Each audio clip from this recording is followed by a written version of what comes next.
بسم اللہ الرحمن الرحیم۔ نماز میں قرآن کی تلاوت کیسے کریں گے، اس کا طریقہ کیا ہوگا، بہت ضروری مسائل اس ویڈیو میں آپ کو بتاؤں گا، جیسا کہ کتاب المسائل میں جلد نمبر 1 صفحہ نمبر 296 تحتاوی صفحہ نمبر 193 پہ آپ ان مسائل کو دیکھ سکتے ہیں۔ سب سے پہلی بات، اگر آپ حافظ نہیں ہیں یا پھر قرآن کی جو آخر کی صورتیں ہیں، پارے عام وغیرہ ہے، وہ آپ کو یاد نہیں ہے، تو آپ قرآن لے لیجئے ہاتھ میں، تاکہ میں جو سمجھاؤں گا آپ کو سمجھنے میں آسانی ہو جائے، آپ سمجھ پائیں۔ ورنہ اگر بغیر آپ حفظ کیے بھی ایسے سمجھ پائیں گے، چند صورتیں یاد ہیں تب بھی کافی ہے، میں سمجھا دوں گا انشاءاللہ۔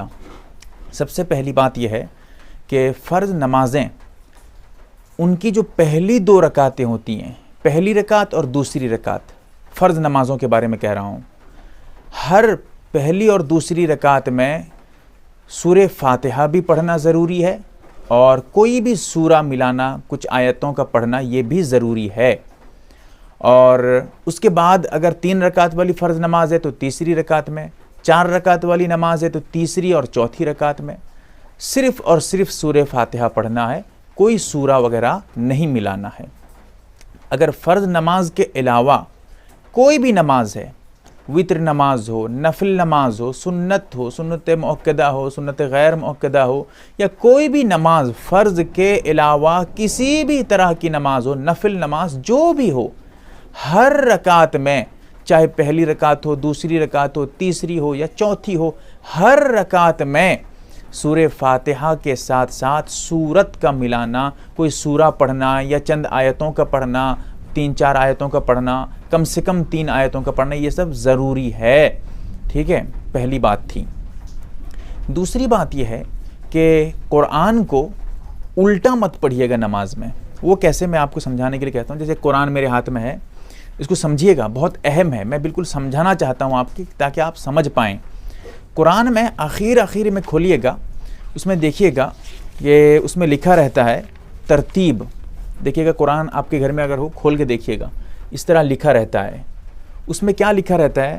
سب سے پہلی سورت جو ہے سورہ فاتحہ ہے، پھر سورہ بقرہ ہے، اسی طرح آخر میں بھی لکھا رہتا ہے کہ 114 سورتیں ہیں قرآن میں، آخری سورت جو ہے سورہ ناس ہے، اس سے پہلے جو ہے سورہ فلق ہے۔ تو اس طرح کر کے پوری ترتیب سے کس کے بعد کون سی سورہ ہے قرآن میں لکھا رہتا ہے۔ یہاں پر ایک بات آپ کو بتاتا ہوں، غلط فہمی آپ کو نہ ہو، جو پارے عم ہے الگ سے رہتا ہے، بچے پڑھتے ہیں، صرف پارے عم، امہ پارہ جسے کہتے ہیں، اس میں جو ہے ترتیب جو ہے وہ الگ ہے، پہلے سورہ ناس ہے، پھر سورہ فلق ہے، اس طرح الٹا ہے۔ وہ بچوں کے پڑھنے کے لیے، آسانی کے لیے اس کو اس طرح لکھا گیا ہے، اس کو الٹا کر دیا گیا ہے، ورنہ جو اصل قرآن ہوتا ہے اس میں جو ترتیب ہے وہی صحیح ہے۔ سب سے آخری جو سورہ ہے قرآن کی وہ سورہ ناس ہے۔ ٹھیک ہے،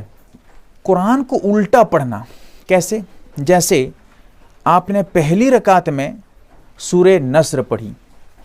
سورہ نصر کیا ہے؟ اذا جاء نصر اللہ، یہ جو سورہ ہے، سورہ نصر آپ نے پہلی رکعت میں پڑھی۔ اب آپ جو ہے دوسری رکعت میں کیا کرتے ہیں؟ آپ اس کو پلٹ دیتے ہیں، اس سے پہلے والی سورہ، میں کیسے بتاتا ہوں ذرا سمجھیے، میں نکال کر آپ کو دکھا کے بتانا چاہتا ہوں۔ جیسے اذا جاء ہے، ٹھیک ہے، دیکھیے یہاں پر ہے اذا جاء سورہ ہے، آپ نے پہلی رکعت میں اس سورت کو پڑھی ہے۔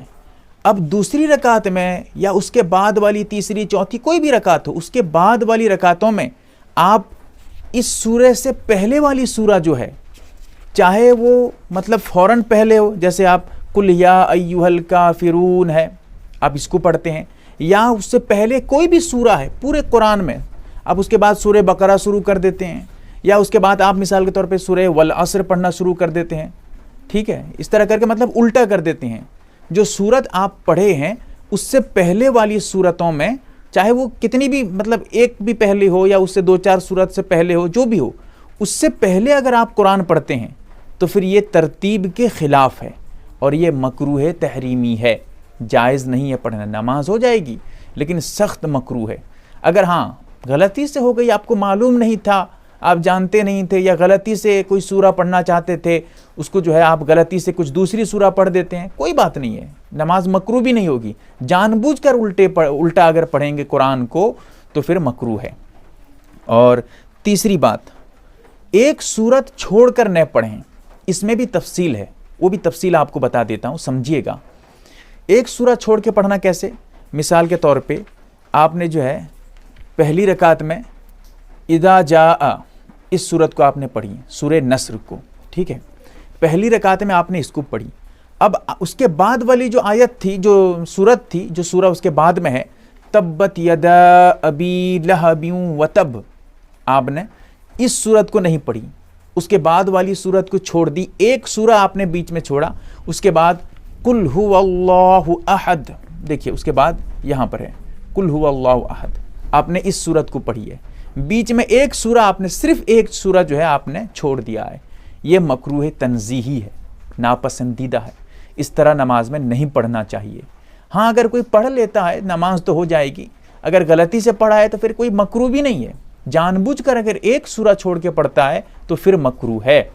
اگر ایک سے زیادہ سورہ چھوڑ دیتا ہے، 2 سورہ چھوڑ دیا، 3 سورہ چھوڑ دیا، یا کئی ساری سورتیں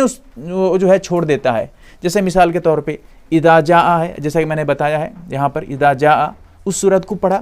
اب تبت یدا بھی چھوڑ دیا اس کے بعد والی سورہ، پھر اس کے بعد والی سورہ قل هو اللہ احد بھی چھوڑ دیا،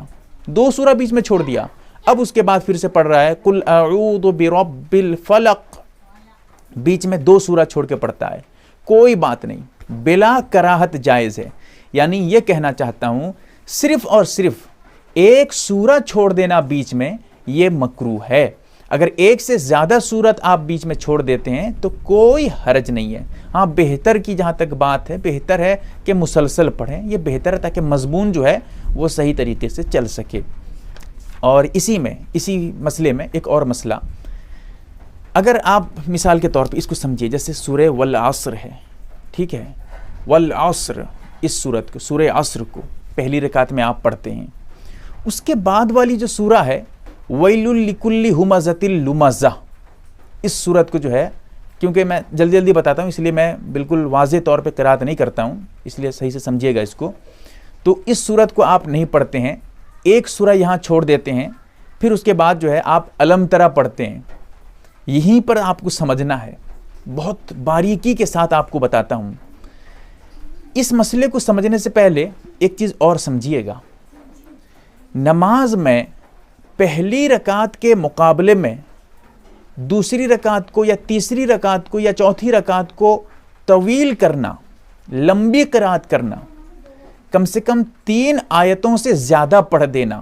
یہ مکروہ ہے، ٹھیک ہے۔ یعنی اگر آپ، جیسے آپ نے والعصر پڑھی ہے پہلی رکعت میں، اس میں کتنی آیتیں ہیں؟ 3 آیتیں، اور آیتوں میں جو حساب ہے وہ اصل میں یہاں آیتوں کے اعتبار سے میں آپ کو آسانی کے لیے بتاتا ہوں، ورنہ پھر حروف کے بھی حساب کیے جاتے ہیں، یہ ایک الگ مسئلہ ہے، آپ اتنا نہیں سمجھ پائیں گے اس لیے چھوڑتا ہوں اس کو۔ تو سورہ والعصر میں 3 آیتیں ہیں، آپ نے پہلی رکعت میں اس آیت کو پڑھی ہے، اس سورت کو پڑھی ہے، 3 آیتیں ہیں، اس کے بعد والی جو سورت ہے اگر وہ اس سے 3 آیت بڑی سورہ ہے، ٹھیک ہے، یا بعد والی ہو یا کہیں پر بھی ہو، اگر اس سے لمبی سورہ ہے، اور لمبی میں کتنی لمبی ہونی چاہیے؟ کم سے کم 3 آیت، اگر 3 آیت سے کم ہے، پہلی رکعت میں آپ نے جتنی آیتیں پڑھی تھیں، مثال کے طور پہ آپ نے 3 آیتیں پڑھی تھیں، دوسری رکعت میں آپ 5 آیت پڑھ لیتے ہیں، کوئی بات نہیں، بالکل جائز ہے، 6 آیت پڑھ لیتے ہیں تب بھی گنجائش ہے، 4 آیت پڑھتے ہیں یعنی دوسری رکعت کو لمبی کر دیتے ہیں، جائز ہے، لیکن جب 3 آیت سے زیادہ لمبی کر دیں گے، دوسری رکعت یا تیسری رکعت پہلی رکعت کے مقابلے میں اس سے لمبی ہو جائے، وہ 3 آیت لمبی ہو جائے، تو ایسی صورت میں آپ کی نماز مکروہ ہو جائے گی، اسی لیے لمبی مت کریے گا۔